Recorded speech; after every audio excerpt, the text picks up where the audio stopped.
Hello and welcome to yet another episode of the new series. My name is Pooja Dwivedi. Who will be the next Dalai Lama? This is a question that has been scaring China. Now, there is a lot of uncertainty with respect to who will be the next Dalai Lama.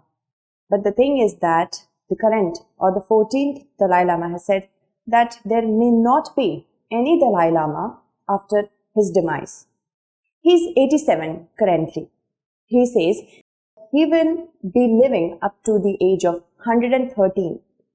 Now he says that he has ample amount of time to choose the next Dalai Lama.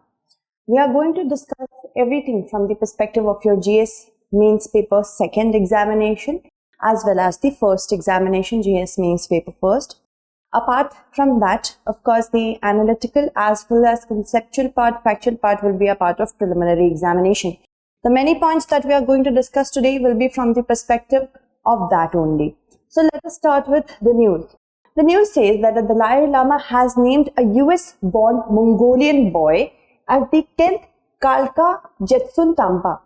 Now, the Khalkha Jetsun Dhampa is the head of the Janang tradition of the Tibetan Buddhism and the Buddhist spiritual head of Mongolia.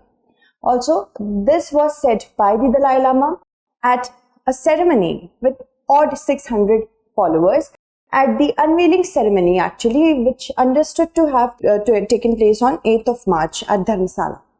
Now, the 9th Khalkha Jetsun Dhampa died in 2012 at Ulaanbaatar, Mongolia. Now, in 2016, during the Dalai Lama's latest visit to Mongolia, he announced that the Jetsun Dhampa had been born in the country and the search was to find him. Now he is reportedly one of the twins born to Altanar Chinchulun. Okay. So remember the concept with respect to Tibetan Buddhism, the facts with respect to Tibetan Buddhism, and also the spiritual head of the Mongolian Buddhism. The Dalai Lama, basically, from that only we are getting this point that what about the successor of the 14th Dalai Lama? See, the Dalai Lama belongs to the Gelugpa tradition of Tibetan Buddhism. We will talk about that also. And only up until now, only 14 Dalai Lamas in the history of Tibetan Buddhism has been there. The first and the second Dalai Lamas were given the title posthumously. The 14th and the current Dalai Lama is Tenzin Gyatso. Also, he is said to have been a manifestation of Avalokiteshvara or 𝐶𝐸. Now, this is a Bodhisattva. Who is a Bodhisattva? Who has attained enlightenment, but they remain to be on earth and guide other followers of Buddhism so that they do not have to, lead their life in extremities, the followers of Buddhism, to get enlightened, moving ahead. Buddhism became the predominant religion in Tibet by the 9th century AD. And it evolved from the Mahayana and Vajrayana traditions of Buddhism. Other sorts of Buddhism came into being, such as tantric shamanic practices. Of both post-Gupta and period Buddhism in India as well as the born religion, it was spread across Tibet before Buddhism's arrival.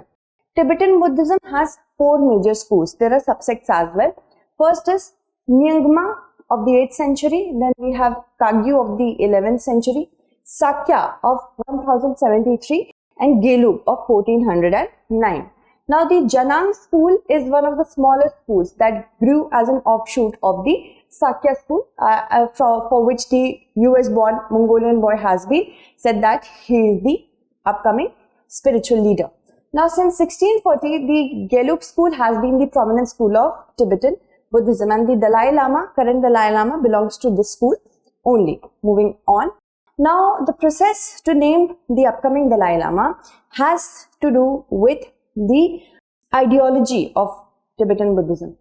As long as you are a Buddhist, it is necessary to accept past and future rebirth. The Dalai Lama has said that in a 2011 sermon on the subject, although Dalai Lama says that he might not be born again, so there is no rebirth for him. He has said that even if he is reborn, it won't be any country that is under remotely the leadership of China. So not Tibet. Generally, it is from the Dalai Lama is from Tibet. Tibet's hierarchical system seemingly emerged in the 13th century. Before that, there was nothing as so. It formally recognized the reincarnation of the lamas during this period only, and the Dalai Lama traces this tradition to the recognition of Karmapa Pakshi as the reincarnation of Karmapa Dusum Khyentse by his disciple in accordance with his prediction. Since then, this custom has slowly spread to Tibetan traditions as well. Now let's understand about the fifth Grand Lama of the school. He was Nyawang Lobsang Gyatso. He was conferred with the title of Dalai Lama.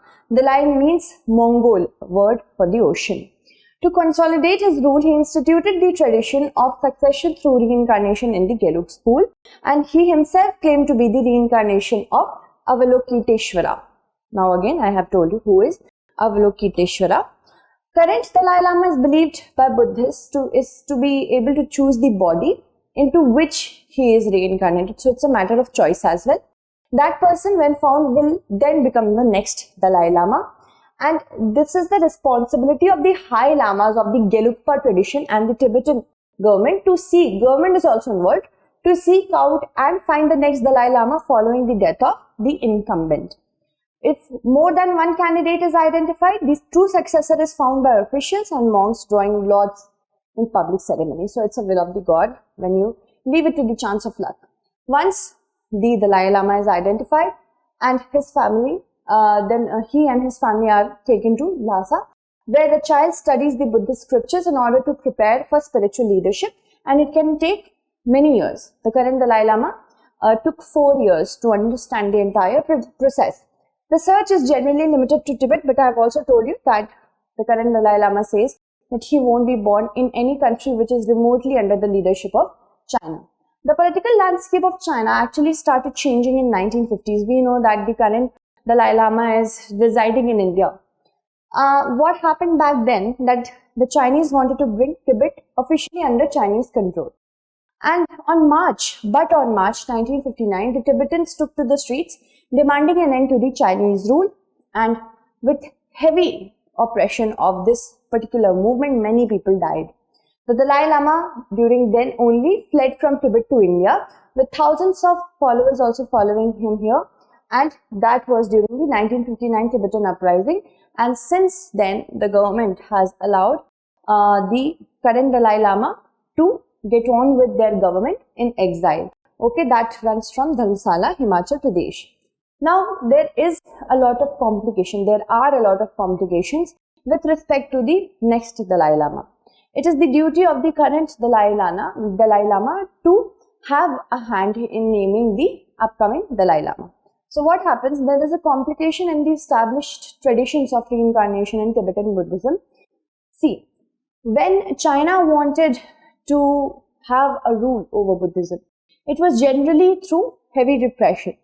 But what happens? Now they want to pacify the highly devout Tibetan public because they have an image of the Dalai Lama in their minds.